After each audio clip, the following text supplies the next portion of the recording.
Kembali lagi di Apa Kabar Indonesia Pagi, saya langsung ke Prof. Burhan. Prof, kalau tadi ada nomor 2 yang menggantung gitu, apa nomor 2-nya, Prof? Silakan. Ya, yang kedua Kamarati, kalau misalnya PKS masuk ke dalam pemerintahan, itu ada banyak hal yang harus dikompromikan, termasuk narasi yang selama ini diusung oleh PKS.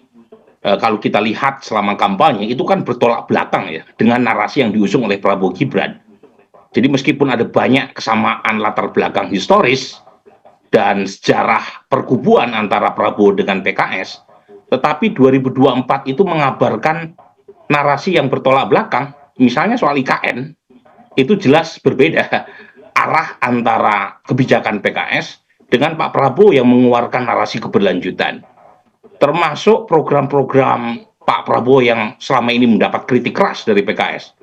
Jadi tidak mudah untuk mengkompromikan kalau misalnya PKS masuk ke dalam, termasuk kalau kita lihat karakter dan sikap politik dari konstituen PKS. Itu umumnya itu mereka yang tidak setuju dengan program-program yang selama ini dikampanyekan oleh Prabowo Gibran. Dan terakhir, mungkin saya coba untuk masuk ke tanda kutip ya perspektif atau tinjauan PKS. Bagaimanapun pilkada kan sedang di depan mata ya. Jadi mungkin saja PKS menarasikan kemarin ya statement untuk masuk ke dalam pemerintahan untuk menjalin koalisi jangka pendek bersama Gerindra dan beberapa partai di internal Kim. Karena bagaimanapun suara PKS tidak cukup untuk bisa membangun koalisi sendiri, misalnya di beberapa tempat seperti Jakarta, dan kalau misalnya Gerindra setuju, ada semacam koalisi terbatas yang bisa dibangun, mungkin tidak secara nasional, tetapi koalisi di tingkat lokal. Jadi membangun semangat untuk rekonsiliasi secara politik, tetapi di saat yang sama terjadi semacam win-win antara Gerindra dengan PKS di beberapa tempat di mana PKS punya kader untuk dimajukan, sementara Gerindra tidak punya, atau di beberapa tempat di mana PKS punya cukup lumayan suara di sana, tetapi tidak bisa maju sendiri tanpa koalisi dengan partai lain. Baik. Bang Iqbal, kalau dari narasinya bertolak belakang, untuk jangka pendeknya tapi paling tidak bisa untuk di pilkada. Ya memang kan ada statement lanjutannya sebenarnya, bagaimana PKS juga mengajak ya partai yang berkuasa juga mendukung pasangan aman di Jakarta, Anies Sohibul Iman. Jadi kami sebenarnya dalam konteks pilkada bahwa memang nggak bisa dihindari kita akan berkoalisi dengan partai manapun, baik di dalam atau pemerintah, karena kepentingan lebih lokal lagi, kepentingan daerah. Dan jadi dan yang maju ini juga nggak semuanya orang partai politik, ada juga para profesional, ada para akademisi. Jadi memang kami mencoba juga. Ya, kalau kami tadi dicoba untuk partai Pak Sufmi Dasko mengajak yang di luar ke dalam, kami juga hari ini juga kemarin juga Presiden PKS mengajak yang berada di dalam untuk mendukung calon pasangan Anies Sohibul Iman untuk di Jakarta. Berarti memang ada arah ke pilkada ya? Ya, bisa begitulah. Di ayun-ayun aja. Di ayun-ayun. Tapi sejauh ini ruang komunikasinya sendiri dengan partai di luar koalisi perubahan, khususnya Gerindra yang nantinya akan memimpin begitu? Ya, kami dengan Gerindra ini banyak sekali berkoalisi di daerah ya, khususnya di Banten. Kami calon gubernurnya itu dari Gerindra, wakilnya dari PKS. Di Lebak juga begitu. Ada juga di beberapa daerah di Serang ya, di Cilegon. Jadi kami memang melihat bahwa koalisi-koalisi untuk permintaan pilkada ini adalah bagian dari usaha-usaha untuk bagaimana mendapatkan kemenangan dalam pilkada. Jadi kami melihat bahwa untuk pilkada ini memang sedikit berbeda. Dia tidak kaku ya. Kim sendiri sudah berusaha tuh untuk satu, tapi nggak bisa juga. Karena masing-masing partai politik kan punya jagoan. Dia ingin juga berkuasa. Jadi dalam konteks pilkada, ya seperti di Sumatera Barat, calon gubernurnya PKS, wakilnya dari Gerindra. Karena memang di Sumatera Barat contohnya memang ya Gerindra yang mau, yang jelas mau dengan kita gitu loh. Sementara partai lain belum ada yang siap gitu loh. Jadi ya siapa yang ready kita masuk. Gitu. Bang Iqbal, kalau pilkada tadi Bang Iqbal bilang ini kan lebih pada koalisi secara lokal paling tidak. Tapi kalau untuk jangka panjangnya artinya bisa juga dong walaupun narasi-narasi yang berbeda. Atau jangan-jangan karena ada narasi yang berbeda di kubu PKS dengan pemerintahan Prabowo Gibran artinya memang sudah tidak bisa, sudah sangat saklek gitu, tidak akan bisa masuk. Ya, kami meyakini juga bahwa tidak semua apa yang diusulkan atau disetujui pemerintah Partai Gerindra atau Pak Prabowo itu juga semua hati nuraninya juga. Bisa jadi juga karena ada kepentingan, karena pengen menang juga gitu kan. Jadi memang komunikasi kami lakukan. Yang jelas sampai saat ini PKS masih konsisten. Belum diputuskan. Nanti akan ada musyawarah dari pimpinan di Majelis Syuro yang akan memutuskan kemana arahnya. Tetapi bagi kami, saat ini kami fokus ke pilkada dan kami mengajak partai-partai untuk memenangkan pasangan Anies Sohibul Iman. Oke, saya mau ke Prof. Burhan. Prof, kalau melihat sebenarnya ruang komunikasi antara Gerindra dan juga PKS ini kan di beberapa daerah cukup cair, bahkan bisa bersama.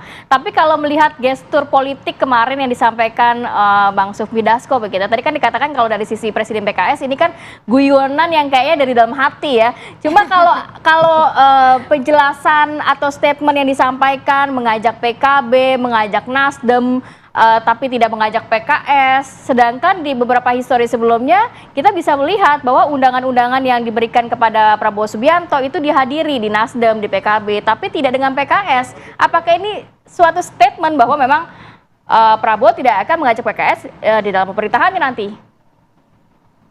Menurut saya begini, Kak Marati, terlalu dini buat kita untuk menyimpulkan apakah PKS akan tetap berada di luar atau akan masuk ke dalam. Karena perkembangan politik kita itu terlalu dinamis, nir ideologis, dan promiskuus. Jadi serba boleh, tidak ada larangan bagi partai manapun untuk membangun koalisi di dalam atau berada di luar. Jadi kalau kita lihat sekarang memang potensi PKS berada di luar masih besar. Tapi bukan berarti PKS tidak akan masuk ke dalam. Karena ada banyak titik temu yang bisa saja mempertemukan antara PKS dengan Pak Prabowo ke depan. Karena bagaimanapun Gerindra sebagai partai Pak Prabowo itu tidak terlalu dominan di parlemen, hanya di peringkat ketiga. Dan tentu saja Pak Prabowo tidak mau bergantung semata-mata pada Gerindra yang kekuatannya hanya 13%. Jauh untuk mencapai 50% persatu. Sementara Kim, ya koalisi Indonesia Maju yang dia bentuk, itu bukannya tanpa konflik di dalam kan, pasti ada intrik yang suatu saat akan mengakibatkan Pak Prabowo memerlukan kekuatan lain di luar dari Kim, dan itu ada di PKS gitu. Jadi lagi-lagi menurut saya terlalu dini buat kita untuk menyimpulkan PKS akan berada di luar terus atau akan berada di dalam satu saat. Dan jangan lupa tidak adanya atau minimnya insentif elektoral di periode Pak Jokowi buat partai oposisi itu karena approval Pak Jokowi tinggi.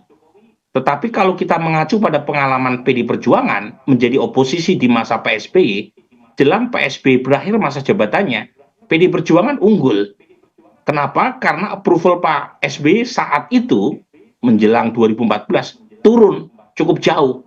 Jadi menurut saya buat PKS juga jangan buru-buru mengambil kesimpulan untuk segera masuk. Kalau misalnya tingkat approval Pak Prabowo rendah atau turun, itu ada insentif buat partai oposisi mendapatkan dukungan publik.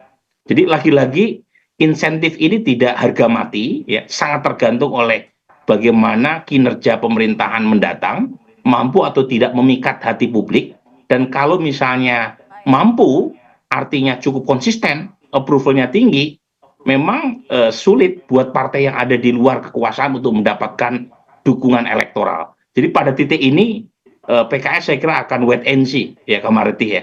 Kalau misalnya ada peluang dan ada insentif yang bisa dikejar, PKS mungkin akan masuk ke dalam. Saat yang sama Pak Prabowo juga membutuhkan kekuatan lain di luar Gerindra untuk meningkatkan bargaining position, terutama ketika berhadapan dengan partai yang cukup besar di parlemen seperti Golkar atau PD Perjuangan. Baik.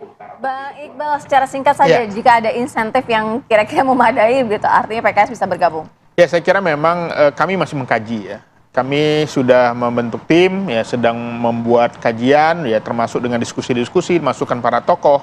Yang jelas tunggu saja lah, karena wait and see gitu ya? Wait and see lah, karena ini memang kan masih ada beberapa bulan tadi ke kata Mas depannya. Burhan. Tapi yang jelas kami sudah menunjukkan konsisten 2 kali pemilu kita berada bersama, timbul tenggelamnya bersama rakyat. Oke, puasa ya. Baik, terima kasih banyak Mas Iqbal. Prof. Burhan sudah hadir pada pagi hari ini. Sehat selalu. Assalamualaikum. Waalaikumsalam. Oke, kita harus jeda dulu, Cinak. Nanti kita akan hadirkan informasi pilihan menarik saat lagi. Tetap bersama kami.